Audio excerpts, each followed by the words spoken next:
Hello friends, இன்றைக்கி நம்மளோட சேனலில் என்ன பார்க்க போகிறோம் அப்படின்னா, மதுரையில் என்னென்ன ஃபேமஸாக இருக்கோ அவங்களோட வரலாறை பற்றி தாங்க பார்க்க போகிறோம்.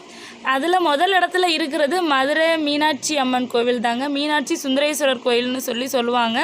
மீனாட்சி அம்மன் கோயில்னு சொல்லுவாங்கங்க. இது ரொம்பவே மதுரையில் ஃபேமஸான ஒரு கோவில். இங்கே வந்துட்டு விஷ்ணுவோட வடிவான அழகரோட தங்கச்சி தாங்க மீனாட்சி அம்மன்.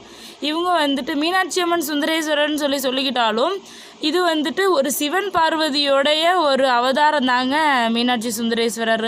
இந்த கோவிலில் வருஷம் சித்திரை திருவிழா வந்துட்டு ரொம்பவே பிரசித்தி பெற்று நடந்துகிட்ருக்கு. நவராத்திரி, தொட்டில் திருவிழா, ஆவணி மூலம், மீனாட்சி திருக்கல்யாணம், அழகர் ஆற்றில் இறங்குறதுன்னு சொல்லிட்டு நிறையா இருக்குங்க. இந்த கோவில் போயிட்டு வந்தீங்கன்னா உண்மையிலுமே ரொம்ப நல்லதுங்க.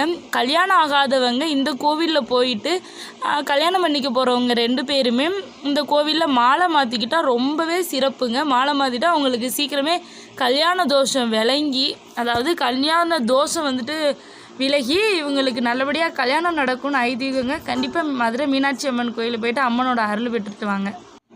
அடுத்ததாக மல்லிகைப்பூ தாங்க. மதுரைன்னு சொன்னாலே எல்லாருக்கும் ஞாபகம் வர்றது மல்லிகைப்பூ தான். இது வந்துட்டு எதனால் அப்படின்னு சொல்கிறாங்கன்னா, எல்லா ஊர்கள்லேயும் மல்லிகைப்பூ கிடைக்காதுன்னு சொல்லலை. ஆனால் எல்லா ஊர்கள்லேயும் விளையிற மல்லிகைப்பூ வந்துட்டு இந்த அளவுக்கு மனம் இருக்காது அப்படின்னு சொல்கிறாங்க. மதுரை மல்லின்னு எடுத்துக்கிட்டாலே மனம் தாங்க. இது வந்துட்டு மதுரை சுற்றி உள்ள மதுரை, விருதுநகர், தேனி, சிவகங்கை, திண்டுக்கல் மாவட்டம், இந்த 3 மாவட்டங்களை சுற்றி பயிரிடப்படுற ஒரு வகை மல்லிகைப்பூ தாங்க. இது வந்துட்டு ஒரு தாவரம் தான், இருந்தாலும் இது வந்துட்டு ரொம்பவே மனங்கள் அதிகமாக இந்த மல்லிகைப்பூக்கு வந்துட்டு இருக்குது அப்படின்னு சொல்கிறாங்கங்க. அதனால தான் இதை வந்துட்டு மதுரை மல்லின்னு சொல்லிட்டு இவ்வளோ ஃபேமஸாக சொல்கிறதுக்கு ரீசன். இது வந்துட்டு ஒரு இடத்துலையும் அதுலேயும் நம்மளோட தமிழ்நாட்டுகளில் ரொம்பவே 300 ஒரு பிரசித்தி பெற்ற தாவரங்களில் இதையும் ஒன்றா வந்துட்டு சொல்லியிருக்கிறாங்கங்க. புவியியலில் வந்துட்டு இது ஒரு பேர் வாங்கியிருக்குது அப்படின்னு சொல்கிறாங்க. மதுரை போகிறவங்க கண்டிப்பாக மல்லிகைப்பூ வாங்கி தலையில் வச்சுட்டு வாங்க, உங்களுக்கு ரொம்பவே பிடிக்கும். மதுரை ஜிகர்தண்டா தாங்க. இது வந்துட்டு பேர்லேயே ஜிகர்தண்டா அப்படின்னு சொல்லிட்டு குழுன்னு இருக்குது. ஜில் ஜிகர்தண்டா அது மதுரையில் தாங்க இருக்குது. இது மதுரையில் தான் அதிகமாக கிடைக்கிறது.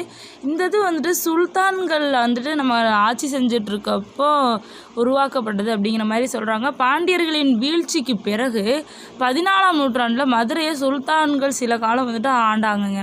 இந்த காலகட்டத்தில் தான் ஜிகர்தண்டா மதுரைக்கு வந்திருக்கணும் அப்படின்னு சொல்லிட்டு சொல்லப்படுது. ஏன் அப்படின்னா, ஜிகர் என்ற சொல்லுக்கு தைரியம் என்று பொருள், தண்டா என்ற சொல்லுக்கு படகுக்கு துடுப்பு போடுவவன் என்று பொருள். அதாவது ஒரு கப்பலை செலுத்தி செல்லுவன், ஆற்றல் படைத்தவன் என்று பொருளுங்க. இது 2மே அரபு சொற்கள் தான். அதனால அது அரபு தொடர்பை நிரூபிக்கிறது அப்படின்னு வரலாறு ஆசிரியர் வெங்கட்ராமன் சொல்கிறாங்க.